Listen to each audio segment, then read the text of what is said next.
कि वो आए और अपने ओजस्वी भाषण से संबोधन करने का कष्ट करें। आदरणीय जयंत चौधरी जी।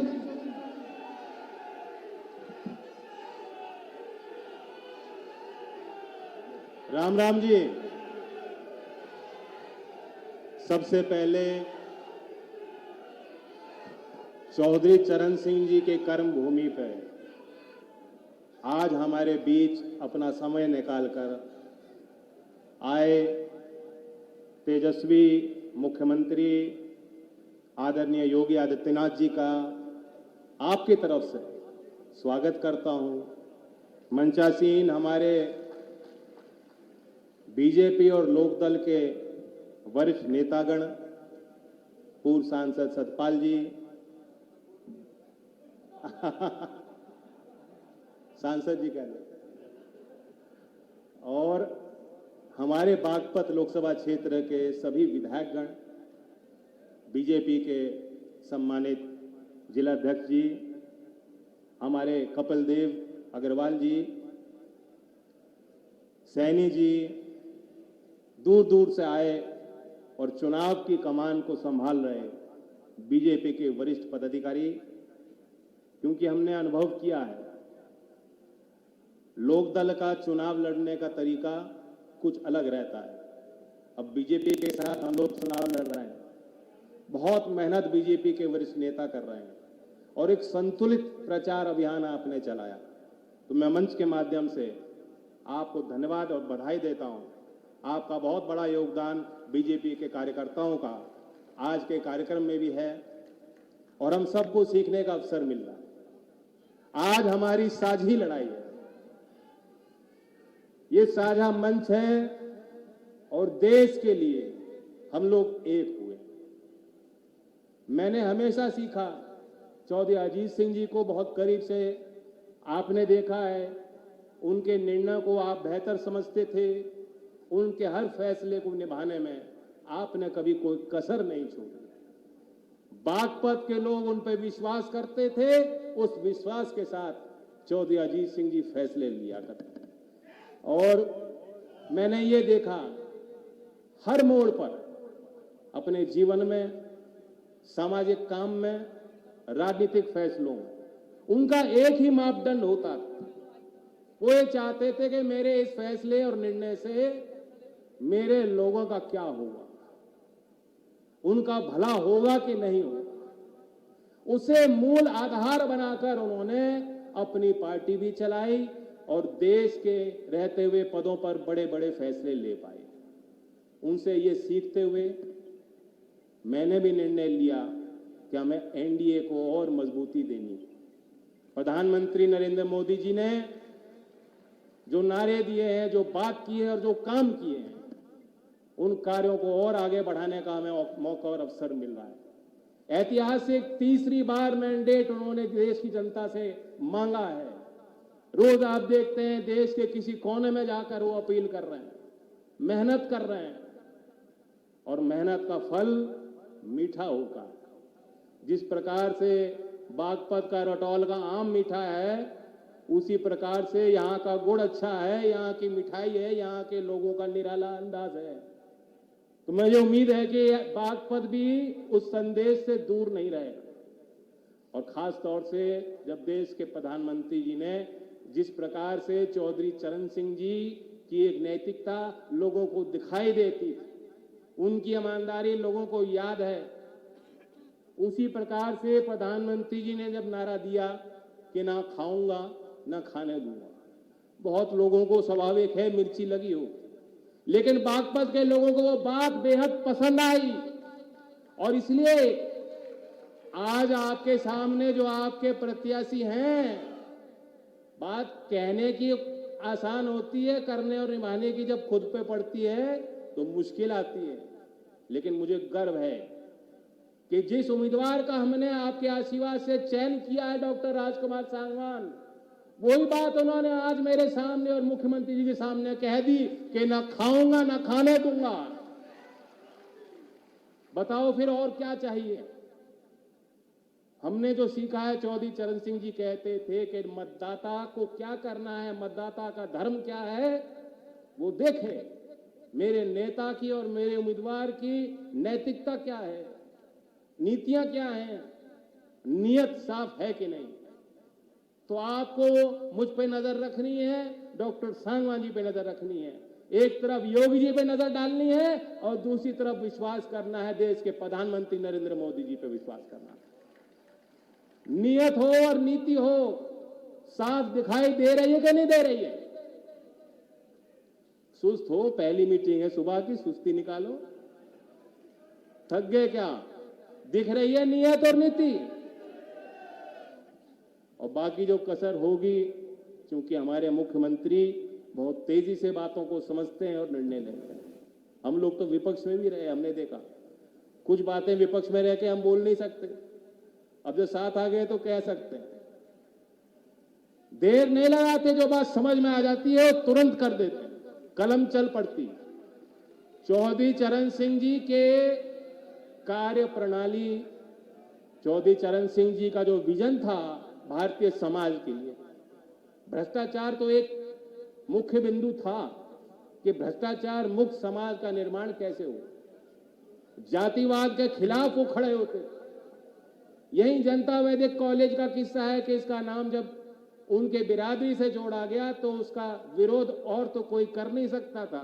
चौधरी चरण सिंह जी ने विरोध किया कि जाति सूचक शब्दों का प्रयोग शिक्षण संस्थानों में नहीं किया जाना चाहिए। आज ऐसे ही शिक्षा मंदिर में कार्यक्रम हो रहा है। अब लोग इन बातों को समझते हैं, उस समय शायद लोगों को समझ नहीं आती होंगी। अब लोग समझ रहे हैं कि देश का निर्माण आधुनिक भारत का करना है तो जाति के और लिंग भेद के और इन चीजों से उठकर समाज को आगे ले जाना होगा। और एक और मुख्य बिंदु चौधरी साहब की नीति का था कि आर्थिक तौर पे गैर बराबरी से दूर कैसे हम करें, अमीर और गरीब के फासले को हम लोग कैसे बांटेंगे। और उसके लिए उन्होंने उपाय दिए। नंबर 1, क्योंकि उस समय ग्रामीण समाज बहुतायत में था, खेती कर रहे लोग बहुतायत में थे, आज भी हैं। उन्होंने समझा कि देश का मूल ढांचा अर्थव्यवस्था का जब तक गांव का विकास नहीं होगा ये भारत देश विकसित नहीं हो सकता। और दूसरी बड़ी बात, गैर बराबरी दूर करने की जो उपाय उन्होंने दिया, छोटे काम, बड़ी परियोजनाएं, बड़े प्रोजेक्ट सबको अच्छे लगते हैं कि अरबों रुपए की परियोजना आ गई साहब, बहुत बढ़िया। उद्घाटन करने में नेता को भी अच्छा लगता है, घोषणा करने में हमें भी मजा आता है, ताली बजाने वाले श्रोताओं को भी मजा आता होगा। लेकिन चौधरी चरण सिंह जी की जो बात थी वो नींव से जुड़ी बात थी, जमीन से जुड़ी बात, व्यावहारिक बात थी। वो कहते थे कुटीर उद्योग और छोटे व्यापारी का अगर हम सम्मान करेंगे, रोजगार सृजन की संभावनाएं जो वहां है किसी बड़े काम, बड़े परियोजनाओं से वो नहीं हो सकती। और आज भी देश की सच्चाई है, 6.5 करोड़ MSME जो छोटे उद्योग हैं, कुटीर उद्योग हैं, माइक्रो स्मॉल मीडियम एंटरप्राइज हैं, 6.5 करोड़ देश में हैं, उससे आधे से ज्यादा गांव देहात में हैं। और इस देश में सबसे बड़ी भूमिका MSME में बढ़ाने में अगर कोई सरकार कर रही है तो उत्तर प्रदेश की सरकार कर रही है। 96 लाख MSME उत्तर प्रदेश में पंजीकृत हैं। उत्तर प्रदेश के जो उत्पाद हैं औद्योगिक, 60% कहां से आ रहा है? वो 60% पैदावार छोटे कारखानों से हो रहा है। तो इसलिए और बड़ी जिम्मेदारी है। मुख्यमंत्री जी बैठे हैं, मैं बधाई देता हूं कि प्रदेश की सरकार पहली बार MSME को वरीयता दे रही है। और 13 मार्च 2024 को जब चुनाव की कोड लगा नहीं था, लागू नहीं हुआ था, तब एक बड़ा संदेश उन्होंने दिया। एक दिन में उत्तर प्रदेश सरकार ने 30,826 करोड़ रुपए के लोन MSME सेक्टर को दिए। तो बागपत का या खेकड़ा का हस्तशिल्प का उद्योग हो, बड़ौद के पुराने स्थापित व्यापार के काम हो, कई ऐसे उदाहरण बागपत जनपद में हैं कि लोग अपने छोटे काम और कारखानों में किस तरह से रोजगार भी दे रहे हैं और उनका प्रोडक्ट पूरे दुनिया में उनका प्रोडक्ट पहुंच रहा है। तो मेरी प्राथमिकता होगी कि जब तीसरी बार बड़ा मैंडेट जो 400 पार का नारा देश को दिया गया है, जब उस लक्ष्य को हम पूरा करेंगे और मिल के हम लोग सरकार में, हमारी प्रयत्न और कोशिश रहेगी कि छोटे कुटीर उद्योगों को और किसानों को कैसे हम बेहतर लाभ पहुंचा सकें, उनके लिए मंडियों का विस्तार कैसे हो और उनका प्रभाव कैसे हम लोग बढ़ाएं। ये मेरी व्यक्तिगत तौर से हमारे दल की नीति भी है और बहुत खुशी है कि जिनसे हमने मेल किया है और निर्णय लिया है साथ काम कर रहे हैं। आज बीजेपी की भी मिशन में ये एक बड़ा हिस्सा उनके मिशन में है। मैं, क्योंकि चुनावी सभा है, मैं एक बात अपील करना चाहता हूँ। मैं जानता हूँ मेरे मन में भी इच्छाएं हो सकती थी कि यहाँ से मैं चुनाव लड़ता। जब एनडीए में हमने निर्णय लिया और एनडीए में ये सीट लोकदल के सिंबल पे लड़ी जानी है, ये निर्णय हुआ। मैं समझ सकता हूं कि बागपत के लोग भी बहुत बड़ी संख्या में चाहते भी होंगे, लेकिन मैं आपसे अपील करना चाहता हूं कि जितनी वोट अगर मैं उम्मीदवार होता और मुझे देते, उससे ज्यादा वोट डॉक्टर राजकुमार सांगवान जी को देके आपको जीत देंगे। और बड़ी भूमिका इसमें कार्यकर्ताओं की है। नेता तो अपने प्रयास कर रहे हैं। आज हम लोग आए हैं, मुख्यमंत्री जी आपको संदेश देंगे। नेता जो है, बड़े स्तर के जो पदाधिकारी हैं, वो तो प्रयास करेंगे, लेकिन चुनाव की कमान कार्यकर्ता अपने हाथ में लें। जो बड़ौत में आखिरी सभा होती थी, जिस तरीके से चौधरी चरण सिंह जी या चौधरी अजीत सिंह जी कहते थे कि चुनाव लड़ना मुझे नहीं मालूम। चौधरी अजीत सिंह जी का बयान मैंने सुना है, कहते थे चुनाव कैसे लड़ा जाता है मुझे जानकारी नहीं है। आप लोग उसको करते हो, करो। जिस तरीके से चुनाव लड़ा जाता है, गांव का कार्यकर्ता और यहां नगर में प्रवास करने वाला गरीब आदमी, गरीब कार्यकर्ता, मध्यम वर्ग का व्यक्ति बेखूबी जानता है। तो अपनी वोट को मोल देना, ये मत सोचना कि अब तो होलिया काम हो गया, गठबंधन लोकदल भाजपा साथ आ गए, अब कोई कसर नहीं है, अब कहीं कोई दिक्कत नहीं है। लेकिन जब तक वोट ना पड़ जाए, 26 अप्रैल को आपका मतदान आप नहीं देंगे और सुनिश्चित नहीं करेंगे घर के, मोहल्ले की और कार्यकर्ताओं की जो वोट है, लोकदल की जो वोट है, बीजेपी का पुराना, सब लोग मिलकर निकल के जाएं और वोट करें, तब तक बात बनने वाली नहीं है। तो 26 अप्रैल को वोट बेखूबी आप कीजिए। मैं एक न्योता भी देना चाहता हूं। मैंने रटौल के आम की बात कही है, विश्व प्रसिद्ध है, रटौल गांव पास में ही है। मैं मुख्यमंत्री जी को आप कहें तो न्योता दे दूं मन से ही, क्योंकि आम का सीजन होगा। बाग में बैठ के आपको पूरा आनंद दिलाना चाहेंगे।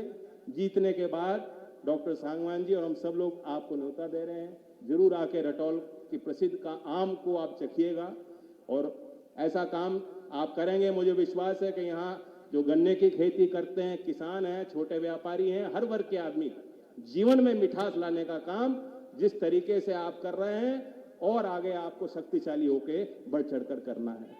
मैं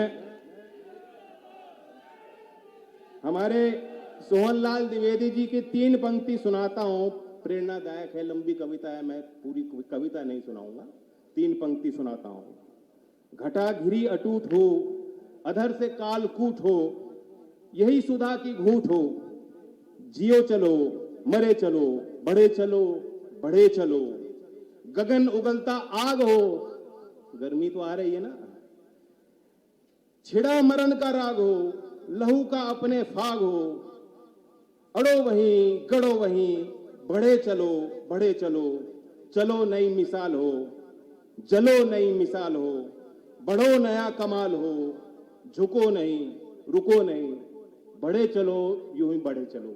धन्यवाद। जय हिंद, जय भारत।